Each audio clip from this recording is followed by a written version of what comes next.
السلام عليكم، السلام عليكم. طبعا من البصره الحبيبه باذن الله اليوم احنا بدعوه كريمه من الاخ هشام الذهبي يعني اختتام ووضع اللمسات الاخيره للتحضيرات الخاصه بالحلم الذهبي ان شاء الله بالبصره ولدعم المنتخب الوطني. استاذ هشام السلام عليكم. وعليكم السلام.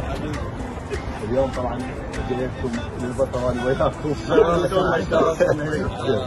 حياكم الله. اليوم احنا جينا من الموصل ومن السماوه واهل البصره موجودين هنا من اجل اول شيء لوضع اللمسات الاخيره لحفل الحلم الذهبي في نسخته الثانيه واللي راح يكون بصراوي، دعم لخليج 25 وايضا لحضور مباراه العراق وكوستاريكا وكذلك لفتح فرع مؤسستنا في البصره، وهذا استحقاق البصره واهل البصره الطيبين.